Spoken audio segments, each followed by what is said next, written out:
America के पूर्व विदेश मंत्री माइक पॉम्पियो ने दावा किया कि भारत की पूर्व विदेश मंत्री सुषमा स्वराज ने उनसे कहा था कि बालाकोट सर्जिकल स्ट्राइक के बाद पाकिस्तान परमाणु हमले की तैयारी कर रहा था। यही नहीं, माइक पॉम्पियो ने अपनी किताब नेवर गिव एन इंच में लिखा कि सुषमा स्वराज ने जब उन्हें फोन किया था तब वो नींद से उठे थे। सुषमा स्वराज ने उन्हें बताया कि पाकिस्तान फरवरी 2019 में बालाकोट एयर स्ट्राइक के मद्देनजर परमाणु हमले की तैयारी कर रहा है। पॉम्पियो ने दावा किया कि पाकिस्तान के परमाणु हमले की तैयारी को देखते हुए भारत ने भी जवाबी कार्रवाई की पूरी तैयारी कर रखी थी। लिहाजा उन्होंने भारत की तत्कालीन विदेश मंत्री सुषमा स्वराज से कहा कि मुझे थोड़ा वक्त दें। इसके बाद पॉम्पियो ने पाकिस्तान के उस समय के सेना प्रमुख कमर जावेद बाजवा को फोन किया। पॉम्पियो ने बाजवा से कहा कि अगर पाकिस्तान परमाणु हमला करता है तो भारत उसे तबाह कर देगा, जिसके बाद पाकिस्तान की सेना ने परमाणु हमले के प्लान को ठंडे बस्ते में डाल दिया। पाकिस्तानी मीडिया में तो बताया जा रहा है, सिर्फ इतना बताया गया कि जी पॉम्पियो ने कहा कि हमें कुछ टाइम दें। टाइम नहीं मांगा था, उसने कहा था give us a minute. Quote end quote बता रहा हूँ। और उसी रात में सब कुछ सेटल हुआ। खासा को तो शायद ये भी पता नहीं होगा। माइक पॉम्पियो के खुलासे के बाद पाकिस्तान में तहलका मच गया। पाकिस्तान के रक्षा विशेषज्ञों ने तत्कालीन प्रधानमंत्री इमरान खान को आड़े हाथों लेना शुरू कर दिया है। पाकिस्तान के रक्षा विशेषज्ञ आफाक फारूकी ने तो यहां तक कह दिया कि इमरान खान कठपुतली प्रधानमंत्री थे। उन्हें पता ही नहीं था कि उनकी नाक के नीचे बाजवा ने भारत से युद्ध की तैयारी कर ली थी। तो फिर पॉम्पियो बताते हैं कि इस हुकूमत का तो कुछ था ही नहीं, असल लीडर तो बाजवा था और ये नाराज है, मुझे निकाला क्यों। बिल्कुल सही नाराज है कि ये तो कोने में बैठे दही खा रहे थे इनके लोग। और ये दरअसल माइक पॉम्पियो ने अपनी किताब में लिखा कि उन्होंने पाकिस्तान के असल लीडर बाजवा को फोन कर इस युद्ध को टालने की बात की थी। मतलब इससे बड़ी गवाही चाहिए कि खान साहब की क्या इम्पोर्टेंस थी। ये डोनाल्ड ट्रंप से हुकूमत से तो इनके ताल्लुकात बहुत अच्छे थे ना। ये रोज बताते हैं ना कि डोनाल्ड ट्रंप से तुम्हारे ताल्लुकात बहुत अच्छे थे। उनका सेक्रेटरी कह रहा है कि पूरी वार, एटॉमिक वार तैयार हो गई थी, हम हमला करने जा रहे थे और खान को पता ही नहीं था। हालांकि पॉम्पियो के दावे पर भारत के विदेश मंत्रालय की ओर से कुछ नहीं कहा गया, जबकि माइक पॉम्पियो ने दावा किया कि कोई भी देश ऐसा नहीं कर सकता जो अमेरिका ने किया। पाकिस्तान के प्रधानमंत्री शहबाज शरीफ की रातों की नींद उड़ गई होगी, क्योंकि उनकी सरकार के पास सिर्फ 72 घंटे का वक्त बचा है और देश दिवालिया होने की कगार पर खड़ा है। दरअसल पाकिस्तान को चीन का 4000 करोड़ रुपए का कर्ज चुकाना है, जबकि पाकिस्तान के एक अखबार की माने तो इसके लिए चीन ने उसे सिर्फ 72 घंटे का वक्त दिया है। ये कर्ज चीन के एक वाणिज्यिक बैंक को चुकाया जाना है और अगर पाकिस्तान ये कर्ज नहीं चुका पाया तो उसका विदेशी मुद्रा भंडार खत्म हो जाएगा। हुकूमत को 2 रोज में चीन को 50 करोड़ डॉलर की कर्ज की वापसी का मसला दरपेश है। चीन को कर्ज वापसी के बाद माली ज़खायर 4 अरब डॉलर रह जाएंगे। 50 करोड़ डॉलर की वापसी चीनी कमर्शियल बैंक को की जाएगी। उधर पाकिस्तान के सेंट्रल बैंक की ओर से जारी एक रिपोर्ट के मुताबिक राजकोषीय घाटा और विदेशी कर्ज के निपटारे के लिए सरकार को 2,70,000 करोड़ रुपए की दरकार है, जबकि खुद शहबाज शरीफ कह चुके हैं IMF की शर्तों को मानने की पहल करने के बावजूद वो आर्थिक मदद देने में देरी कर रहा है। IMF को हमने ये बड़ा वाज़ काम दिया है कि भाई हम आपके साथ 9th रिव्यू मुकम्मल करना चाहते हैं, हम तैयार हैं और आपकी जो शराइत हैं उनको आपके साथ बैठकर नेगोशिएट करके उसको हम कंक्लूड करना चाहते हैं। लेफ्ट एंड राइट हमें ये वाज़े पैगाम दिया गया कि हम पाकिस्तान के साथ हैं, लेकिन IMF के साथ अपना प्रोग्राम जो है उसको आप स्टिच करें। पाकिस्तान की आर्थिक स्थिति इतनी बुरी है कि विदेश से आयात होने वाली जरूरी चीजों की सप्लाई भी रुक गई है। पाकिस्तानी अखबार द एक्सप्रेस ट्रिब्यून की रिपोर्ट के मुताबिक शिपिंग कंपनियों ने काम रोकने की धमकी दी है, जबकि पेमेंट न मिलने की वजह से 8,500 से ज्यादा कंटेनर्स बंदरगाहों पर खड़े हैं और शिपिंग कंपनियां अपनी सर्विस बंद करने की चेतावनी दे चुकी हैं। पाकिस्तान शिप एजेंट एसोसिएशन के चेयरमैन अब्दुल रऊफ ने इसे लेकर वित्त मंत्री इशहाक डार को चिट्ठी भी लिखी है। उन्होंने चेतावनी दी है कि पेमेंट ना होने की वजह से सर्विस रुकी तो विदेश से होने वाला कारोबार ठप हो सकता है। आप इस वक्त आपकी जो शिपिंग कंपनी है वो भी भाग रही है। 700 कंटेनर वहां पे पड़ा है। ये बिजली का तो मेरे ख्याल में रिहर्सल कराई है इन्होंने कौम को, क्योंकि ये आगे तारीखियों में जाने वाला है सिलसिला। पाकिस्तान में पहले से ही महंगाई और बेरोजगारी ने लोगों की कमर तोड़ रखी है। ऐसे में सप्लाई चेन बाधित हुई तो नतीजे बुरे हो सकते हैं। उत्तर प्रदेश के लखीमपुर खीरी कांड के मुख्य आरोपी और केंद्रीय गृह राज्य मंत्री अजय मिश्रा टेनी के बेटे आशीष मिश्रा को सुप्रीम कोर्ट से बड़ी राहत मिली है। सुप्रीम कोर्ट ने आशीष मिश्रा की जमानत याचिका स्वीकार करते हुए उनको 8 हफ्ते की सशर्त जमानत दे दी है। हालांकि उत्तर प्रदेश सरकार के वकील ने जमानत का विरोध करते हुए सुप्रीम कोर्ट में दलील दी थी कि आशीष मिश्रा को जमानत दिए जाने से समाज में गलत संदेश जाएगा। सुप्रीम कोर्ट ने जमानत देते वक्त कहा कि आशीष मिश्रा को उत्तर प्रदेश और दिल्ली से बाहर रहना होगा, साथ ही उनको अपना पासपोर्ट भी जमा करवाना होगा और अपनी लोकेशन की जानकारी लगातार सुप्रीम कोर्ट को देनी होगी।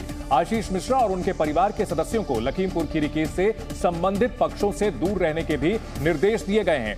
यही नहीं, आशीष मिश्रा को मामले के ट्रायल में पूरा सहयोग करने को कहा गया है और अगर उन्होंने ट्रायल में सहयोग नहीं किया तो सुप्रीम कोर्ट उनकी जमानत रद्द कर सकती है। आरोप है कि आशीष मिश्रा ने 3 अक्टूबर 2021 को लखीमपुर खीरी में अपनी एसयूवी से प्रदर्शन कर रहे कई किसानों को कुचल दिया था, जिनमें 4 की मौत हो गई थी।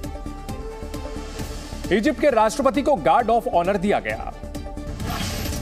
राष्ट्रपति भवन पहुंचते ही राष्ट्रपति द्रौपदी मुर्मू और प्रधानमंत्री नरेंद्र मोदी ने इजिप्ट के राष्ट्रपति अब्देल फतह अल सीसी का स्वागत किया। इसके बाद इन्हें सेना के जवानों ने गार्ड ऑफ ऑनर दिया। दिल्ली में सीएम अरविंद केजरीवाल ने परेड की सलामी ली और तिरंगा फहराया। केंद्र सरकार पर निशाना साधते हुए उन्होंने कहा कि हमें चीन का बहिष्कार करना चाहिए। गणतंत्र दिवस से पहले जम्मू कश्मीर की सुरक्षा बढ़ा दी गई है। आतंकी हमले के अलर्ट को देखते हुए पुंछ में सेना के जवानों ने सर्च ऑपरेशन चलाया। राहुल गांधी की भारत जोड़ो यात्रा को बुधवार को रद्द कर दिया गया। यात्रा को बनिहाल पहुंचना था, लेकिन खराब मौसम और बर्फबारी के कारण यात्रा को रोकना पड़ा। उत्तराखंड के सीएम पुष्कर सिंह धामी ने जोशीमठ में हालात काबू में होने की बात कही। उन्होंने कहा कि 70% इलाकों में हालात सामान्य है और हम 4 धाम यात्रा की तैयारी कर रहे हैं।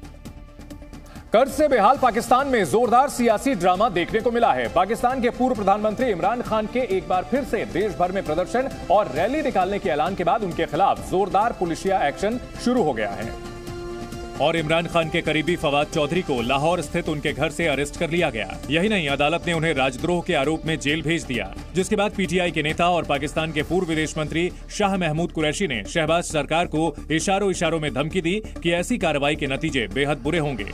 हुकूमत वक्त से कह रहा हूं, पीडीएम की गवर्नमेंट से कह रहा हूं, ये रास्ता छोड़ दीजिए। ये जो रास्ता जिसको आप फॉलो कर रहे हैं, ये नुकसान का रास्ता है। दरअसल चुनाव आयोग के सचिव उमर हमीद की ओर से फवाद चौधरी पर संवैधानिक संस्थाओं के खिलाफ हिंसा को भड़काने के आरोप में एफआईआर दर्ज कराई गई थी, जिसके बाद उन्हें गिरफ्तार किया गया। जबकि कहा तो यहां तक जा रहा है कि फवाद के बाद इमरान खान को भी गिरफ्तार किया जा सकता है, क्योंकि वो भी संवैधानिक संस्थानों पर गैर वाजिब टिप्पणी करते रहे हैं। उधर पाकिस्तान के पूर्व प्रधानमंत्री इमरान खान फवाद चौधरी की गिरफ्तारी के बाद सामने आए और वीडियो कॉन्फ्रेंसिंग के जरिए कार्यकर्ताओं को संबोधित किया। इमरान ने कहा कि जुल्म और नाइंसाफी का निजाम नहीं चलेगा। उन्होंने ये भी कहा कि ना तो उन्हें जेल जाने से डर लगता है और ना ही मौत से। खुशहाली होती है वो इंसाफ के साथ होती है। हजरत अली का कौल है कि कुफर का निजाम चल जाएगा, लेकिन जुल्म और नाइंसाफी का निजाम नहीं चल सकता। जिधर हम जा रहे हैं ये निजाम नहीं चल सकता और नहीं चल रहा।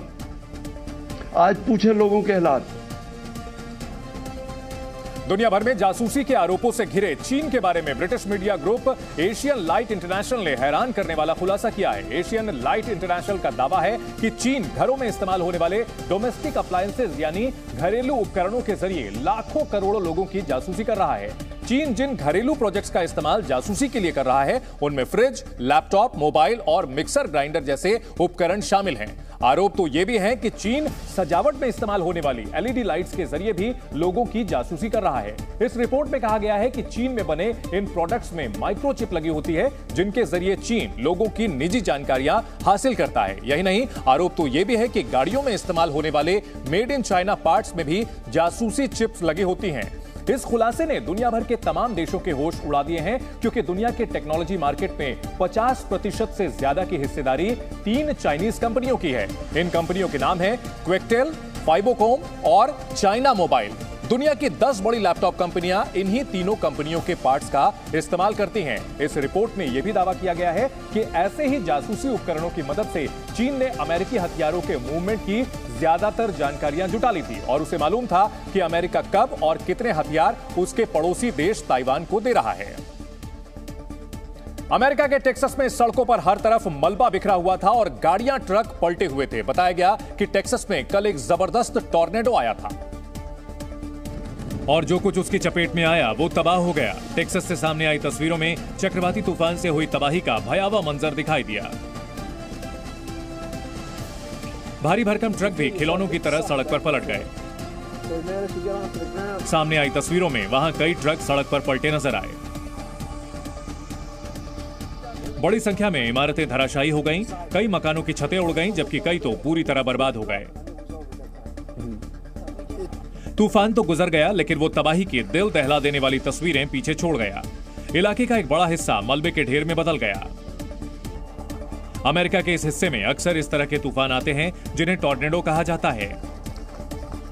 इस चक्रवाती तूफान की वजह से वहां बिजली के खंभे भी तहस नहस हो गए, जिसकी वजह से बिजली सप्लाई पर बुरा असर पड़ा और टेक्सास के करीब 1.25 लाख घर अंधेरे में डूब गए।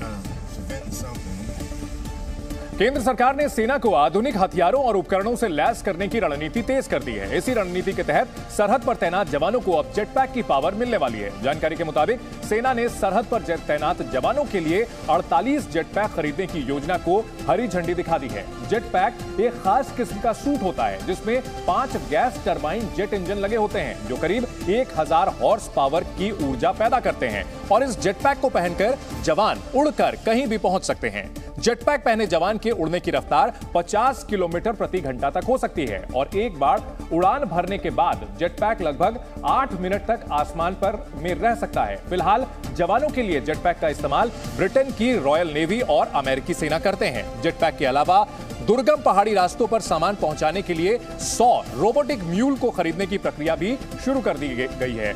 ये रोबोटिक म्यूल यानी खच्चर की तरह दिखने वाले रोबोट 10,000 फीट की ऊंचाई पर हथियार और जरूरी सामान की खेप पहुंचाने में मदद करेंगे। बताया जाता है कि एलओसी और एलएसी पर चीन और पाकिस्तान से बढ़ते तनाव को देखते हुए सरकार सेना को मजबूत बनाने में जुटी हुई है और उसी के तहत यह खरीदारी की जा रही है।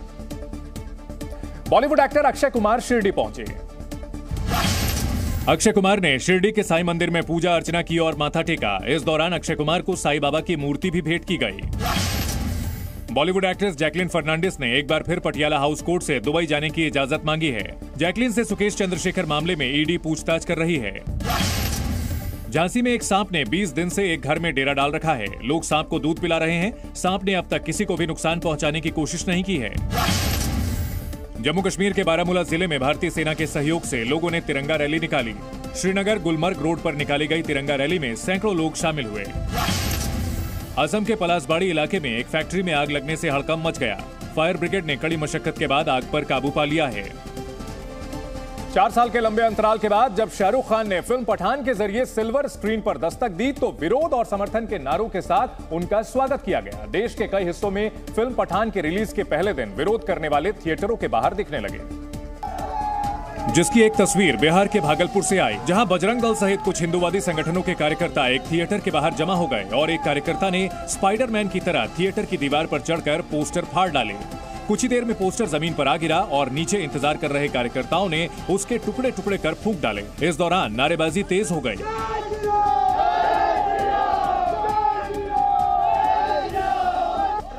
इसके बाद इन कार्यकर्ताओं का गुस्सा थिएटर के बाहर चिपकाए गए पोस्टरों पर उतरा, जिन्हें इन्होंने नोच डाला।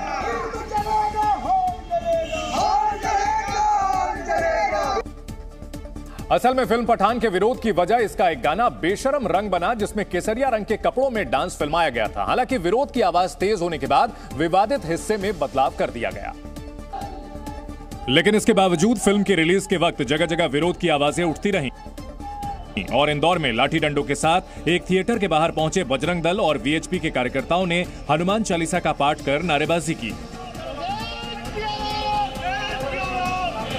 बिहार और एमपी की तरह यूपी में भी कई जगहों पर फिल्म का विरोध हुआ। आगरा में फिल्म नहीं चलने देने की मांग के साथ कई प्रदर्शनकारियों ने हंगामा किया। इसी तरह उत्तराखंड के हरिद्वार में सुरक्षा के कड़े पहरे के बावजूद प्रदर्शनकारी थिएटर के बाहर पुलिस वालों से बहस करते दिखे।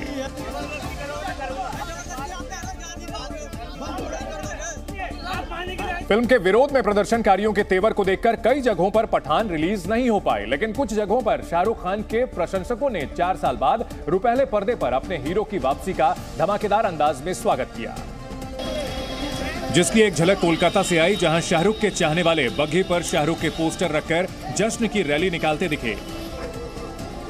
यही नहीं, इस रैली में पुराने अंदाज में गाजे बाजे की धुन भी बजती रही।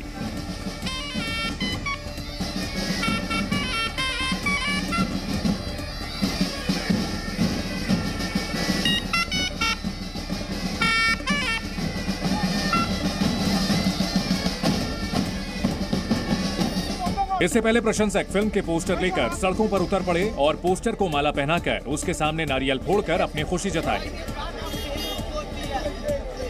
ऐसा ही उत्साह मुंबई के भक्ति पार्क इलाके में भी दिखा, जहां प्रशंसक एसआरके करते हुए फिल्म देखने पहुंचे। इसी तरह पुणे में शाहरुख के चाहने वाले लोगों ने पटाखे जलाकर अपने उत्साह का इजहार किया। फिल्म पठान के विरोध को देखते हुए जिन जिन थिएटरों में फिल्म रिलीज हुई, वहां सुरक्षा के तगड़े इंतजाम भी नजर आए। उत्तर कोरिया इन दिनों एक रहस्यमय बीमारी की चपेट में है। हालात इतने बिगड़ गए हैं कि वहां के शासक किम जोंग उन को कुछ समझ में नहीं आ रहा, क्योंकि इस रहस्यमय बीमारी की चपेट में आने से उत्तर कोरिया में सांस के मरीजों की तादाद काफी तेजी से बढ़ी है। राजधानी प्योंगयांग में तो हालात इतने खराब हो गए हैं कि सरकार ने वहां 5 दिन का लॉकडाउन लगा दिया है। किम जोंग उन की सरकार ने रविवार तक लोगों को घरों में ही रहने का आदेश दिया है। साथ ही दिन में कई बार शरीर का तापमान जांचने और उसका रिकॉर्ड रखने के लिए भी कहा गया है। मंगलवार को लॉकडाउन का ऐलान होते ही बाजारों में लोगों की भीड़ उमड़ पड़ी, जो कि 5 दिनों के लिए जरूरी सामान खरीदने के लिए पहुंचे थे। हालांकि उत्तर कोरिया ने अब तक इस बीमारी को कोरोना नहीं बताया है, लेकिन लोगों से अपील की गई है कि वो महामारी से निपटने के लिए बनाए गए सारे प्रोटोकॉल का पालन करें और सार्वजनिक जगहों पर मास्क पहन करके ही जाएं। रामचरितमानस पर दिए अपने विवादित बयान पर स्वामी प्रसाद मौर्य कायम हैं। एसपी नेता स्वामी प्रसाद मौर्य ने कहा कि अगर दलित और पिछड़ा वर्ग साथ आए तो लोग मंदिर जाना बंद कर देंगे। यूपी के फर्रुखाबाद में वैज्ञानिकों ने हवा में उगने वाला आलू तैयार किया है। ये आलू खाने में बेहद स्वादिष्ट होगा और कई बीमारियों को दूर करेगा। गुरुवार को देश भर में वसंत पंचमी धूमधाम से मनाई जाएगी। मथुरा के ब्रिज में गुरुवार से होली शुरू हो जाएगी, जो 40 दिनों तक चलेगी। मथुरा के बांके बिहारी मंदिर में गुरुवार को होली खेलने लाखों भक्त पहुंचेंगे। अटारी वाघा बॉर्डर पर बीटिंग द रिट्रीट सेरेमनी हुई। भारत और पाकिस्तान के जवानों द्वारा संयुक्त रूप से होने वाली बीटिंग रिट्रीट सेरेमनी देखने हजारों लोग पहुंचे। भारत के तेज गेंदबाज मोहम्मद सिराज को न्यूजीलैंड के खिलाफ धमाकेदार प्रदर्शन का इनाम मिला है। मोहम्मद सिराज आईसीसी की वनडे रैंकिंग में टॉप पर पहुंच गए हैं। बीबीसी की डॉक्यूमेंट्री को लेकर आज दिल्ली में जामिया मिलिया इस्लामिया के बाहर हंगामा हुआ। स्टूडेंट फेडरेशन ऑफ इंडिया ने कैंपस में डॉक्यूमेंट्री की स्क्रीनिंग का ऐलान किया था, लेकिन जामिया प्रशासन ने नोटिस जारी किया कि अगर डॉक्यूमेंट्री की स्क्रीनिंग हुई तो छात्रों के खिलाफ कड़ी कार्रवाई की जाएगी। इसके बावजूद कई छात्र गेट नंबर 7 के बाहर पहुंच गए और विरोध प्रदर्शन करने लगे। जामिया के सुरक्षा गार्ड्स ने गेट बंद कर दिया और छात्रों को कैंपस के अंदर दाखिल नहीं होने दिया। 4 बजे ये डॉक्यूमेंट्री के लिए आयोजन किया गया था, जिसके बाद यहाँ पर पुलिस ने सुरक्षा बढ़ा दी है। लेकिन गेट नंबर 7 पर तस्वीरें देखिए कि जो गेट है गेट नंबर 7 का, वो यहाँ पर लगा दिया गया है, जिसके बाद जो कई छात्र हैं जो अंदर जाना चाहते हैं, उन्हें जामिया की जो सिक्योरिटी है वो यहाँ पर रोक दी है और यहाँ पर नारेबाजी लगातार हो रही है वीसी के खिलाफ। चीफ प्रॉक्टर की शिकायत पर पुलिस ने माहौल खराब करने के आरोप में 3 छात्रों को गेट नंबर 8 से हिरासत में भी लिया। जामिया मिलिया इस्लामिया के बाहर बड़ी संख्या में सीआरपीएफ जवानों की तैनाती की गई है। कि किसी भी प्रकार की कैंपस के अंदर गैदरिंग, किसी गेट पे गैदरिंग या लॉन्स में गैदरिंग प्रतिबंधित है। आप बिना आई कार्ड के अंदर प्रवेश नहीं कर सकते और यहाँ पूरा जामिया परिसर जो है यहाँ पर इस समय एक छावनी के रूप में तब्दील हो चुका है। जामिया कैंपस और बाहर ड्रोन से भी नजर रखी जा रही है। वहीं जेएनयू में बीती रात बीबीसी की डॉक्यूमेंट्री की स्क्रीनिंग को लेकर जम करके बवाल हुआ। प्रशासन की चेतावनी के बावजूद छात्र डॉक्यूमेंट्री दिखाई जाने वाली तय जगह पर रात 9 बजे पहुंच गए, लेकिन ऐन वक्त पर कैंपस में बिजली कट गई।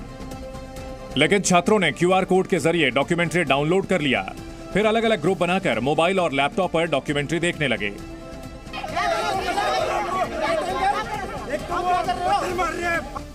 लेकिन बवाल उस वक्त बढ़ गया जब डॉक्यूमेंट्री देख रहे छात्रों पर पथराव होने लगा। हालात हैं वो जेएनयू में इस तरीके के हैं कि रात के समय पर वो जो पत्थरबाजी है वो लगातार चल रही है। अगर आपको हम दिखाएं कि जो पत्थर आ रहे हैं वो यहाँ देखिए, यहाँ पर वो पत्थरबाजी शुरू हुई है और यहाँ पर एक बार फिर से इस तरफ से भी पत्थर फेंके गए हैं और लगातार यहाँ पर 2 गुट आपस में, आपको अगर हम तस्वीरें दिखाएं तो 2 गुट लगातार यहाँ पर वो जो छात्र गुट हैं वो आपस में लड़ने लग चुके हैं। जेएनयू में इस वक्त वो जो बवाल है वो लगातार बढ़ता जा रहा है। डॉक्यूमेंट्री देख रहे छात्रों ने 2 छात्रों को पकड़ लिया और आरोप लगाया कि वे एबीवीपी से जुड़े हैं।